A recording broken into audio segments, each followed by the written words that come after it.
క్రైస్తవ రాజ్య నీతి గురించి తెలియజేయబడుతుంది. ఆధ్యాత్మిక బాధ్యతని తెలుసుకుంటారు. ఆ ఆత్మీయత చేసినందుకు దొరికే ధన్యతని కూడా మీరు తెలుసుకుంటారు. అంత త్వరగా, అంత సులభ పద్ధతిలో, అంత ఈజీగా వెళ్ళిపోవటానికి అది సాధ్యం కాదు. వేరే దేశం వెళ్ళిపోవాలంటే ఒక మజిలీ అనేది మనిషి జీవితంలో జరుగుతుంది. ఎలాగో తెలుసా?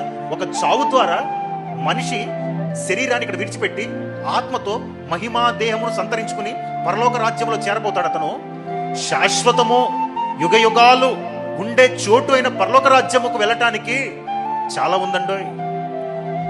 జీవితం స్వల్పం, ఆయుష్ ఇంకా అల్పం. సాదాసీదిగా భక్తి చేస్తే, తృణప్రాయంలో మరణం వస్తే ప్రశ్నార్థకం అయిపోతుంది నీ జీవితం.